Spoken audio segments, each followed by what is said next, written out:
If I had a genie and they granted me a wish of picking one perfume brand and spending a whole day smelling everything from the line, I think it would be pretty easy for me to pick SERGE Lutens. Today's video is going to be me ranking all the SERGE, not all the SERGE Lutens. I'm gonna pick 10 just for the sake of making a list of 10, and I'm going to rank all the SERGE Lutens perfume that I have had experience with. I have owned at one time or another most of these, or at the very least tested them quite extensively, and in most cases when I talk about these perfumes, I have made an individual review for each of them. So one thing I do want to mention, I guess, is that you might start watching this list and realize that of all these fragrances from SERGE Lutens, I actually only own 2, and some that shouldn't be an assumption to think that the 2 I own are going to be the top 2, because it's actually not. SERGE Lutens is a type of brand that, to me, if anyone asked me to pick a brand that exemplifies perfume as art, or choose one of the most artistic perfume brands out there, they would instantly come to mind. Now, having said this, they are certainly not perfumes for everyone. I don't think they ever appear to set out to create a perfume that's going to be mass appealing. There's maybe 1 or 2 perfumes on this list that are certainly polarizing. In fact, I've definitely read reviews where people just actively do not like some of these perfumes, but they worked for me. So the last thing before I start talking about my 10 SERGE Lutens ranked is that on any given day, if I film this tomorrow, the order might be a little bit different. I might have put in some that I've left out today. I just had a look at what I've worn over the years and essentially ranked them based on scent memory experience.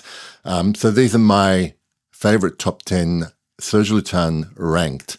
Okay, I'm going to start at 10 with probably the most polarizing SERGE Lutens on this list, and that is SERGE Noir.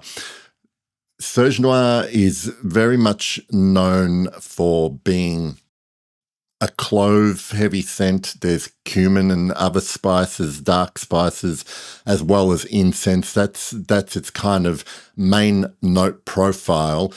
For me, when I first smelled SERGE Noir, it was actually a blind sniff. So I had no idea what I was smelling, but as soon as I sprayed it on my skin, for whatever reason, this perfume just worked really well for me. And the note that I get predominantly is clove. And I've mentioned this many times when I've spoken about this perfume. The clove really accentuates its fruity aspects when they're on my skin. I'm not sure that a lot of other people do get that from this perfume. A lot of people mention how much cumin they get, and I never really had that experience. Clove and incense was the main thing.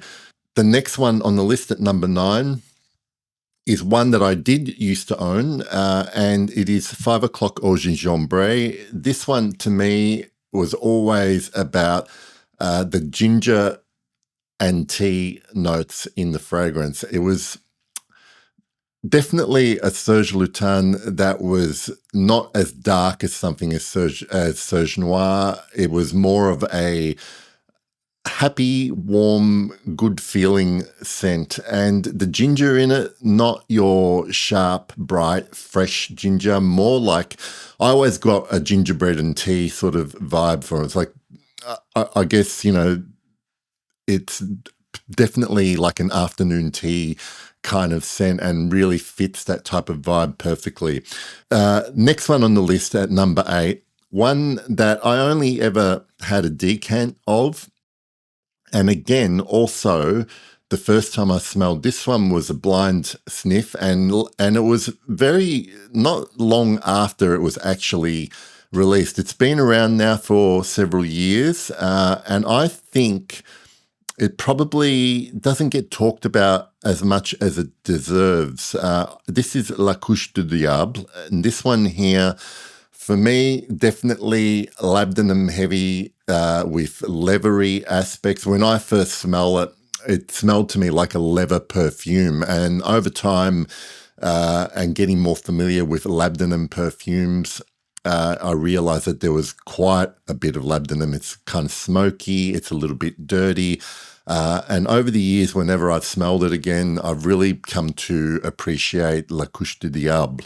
At number 7, a bottle that I did used to own, and for me, probably up there with the best sandalwood perfumes that I have worn over my time, SANTAL Majuscule. This one is just the creamiest, butteriest sandalwood with a hint of cocoa and a beautiful soft velvety rose note. A lot of people love this perfume. It's such a cold weather comfort scent to a lot of people, including myself. I no longer own it, and I'll probably touch on why I don't own a lot of these bottles anymore. But SANTAL Majuscule is definitely in my top 10. The next one is a perfume that I've only recently become familiar with. It's not a new Serge Lutens. It's been around for a while, but I've had a decant of it sent to me, and it is now on my current full bottle wish list. And this one's Arabi. Arabi is basically the perfect gourmand spice perfume for me. It is not really gourmand, but the gourmand aspects are the dried fruits, that kind of hint of booziness along with all those beautiful warm spices, and it's just blended perfectly and balanced between those elements really perfectly. And after wearing it a couple of times, it's now on my full bottle wish list.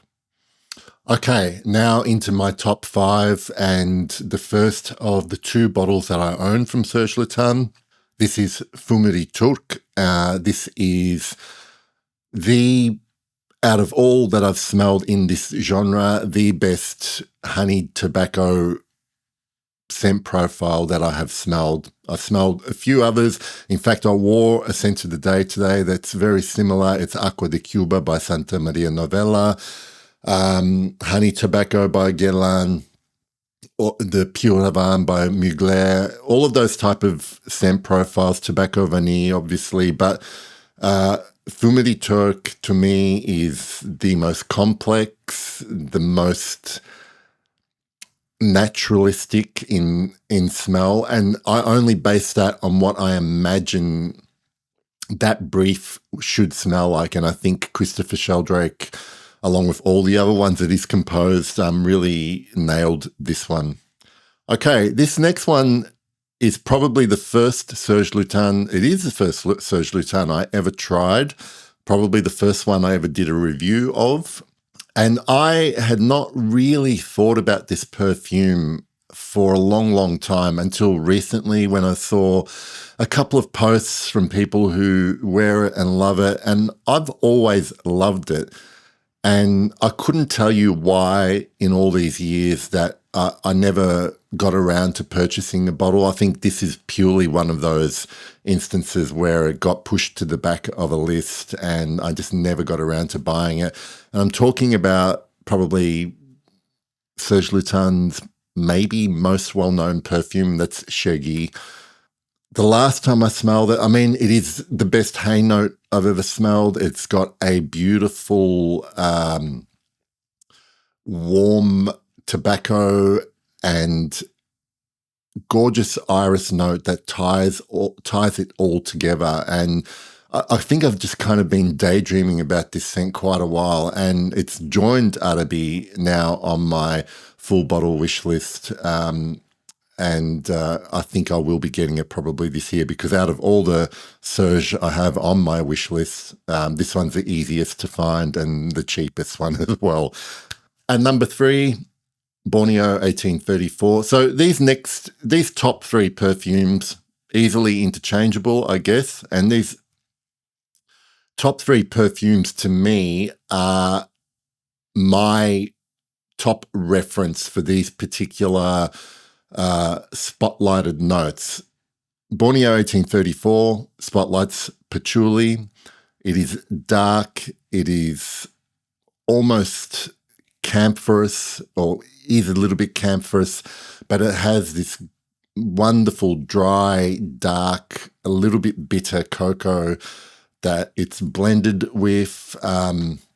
Whether that's actually coming from the patchouli or that's added, I mean, it doesn't really matter, but I love that it's not as sweet as some of these other patchoulis that feature chocolate or cocoa. And every time I wear it, it just never fails to give me that sense of mystery and darkness that I associate with this perfume. It's absolutely beautiful.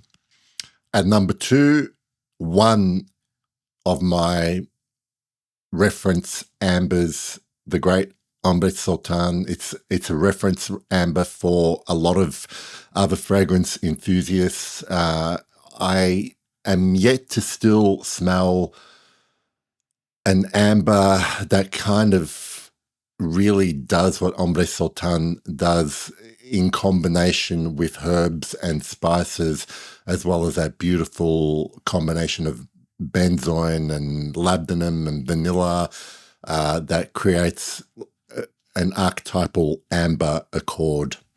And at number 1 reference, it is for me, and I'm not going to use the word best, but it is my all-time favorite Jasmine in perfume, and that is Sardasan. It also has one of my other favorite notes in combination with carnation.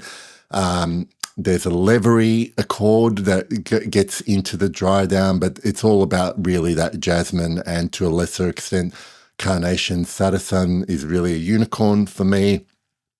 I want to just touch briefly on why I don't own several of these, and why I used to own or don't own them anymore.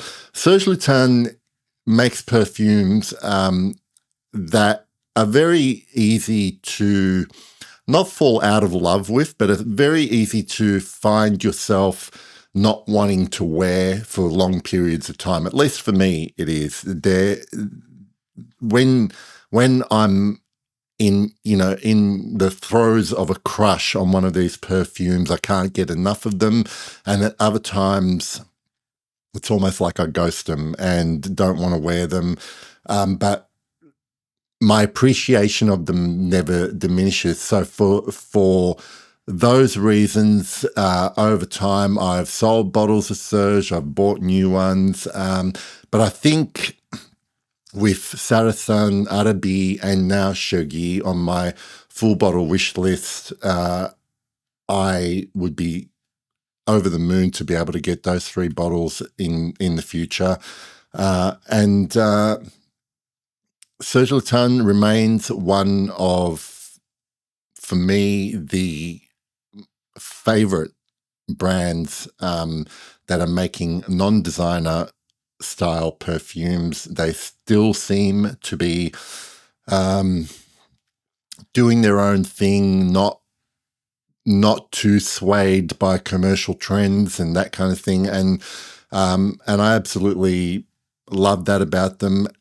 Even with repackaging of bottles, reformulations don't seem to be that much of an issue with this brand as well. Although I wish they had much better distribution for starters, because there's a couple of these perfumes that I can only get if I'm traveling to Europe, and even more specifically to Paris.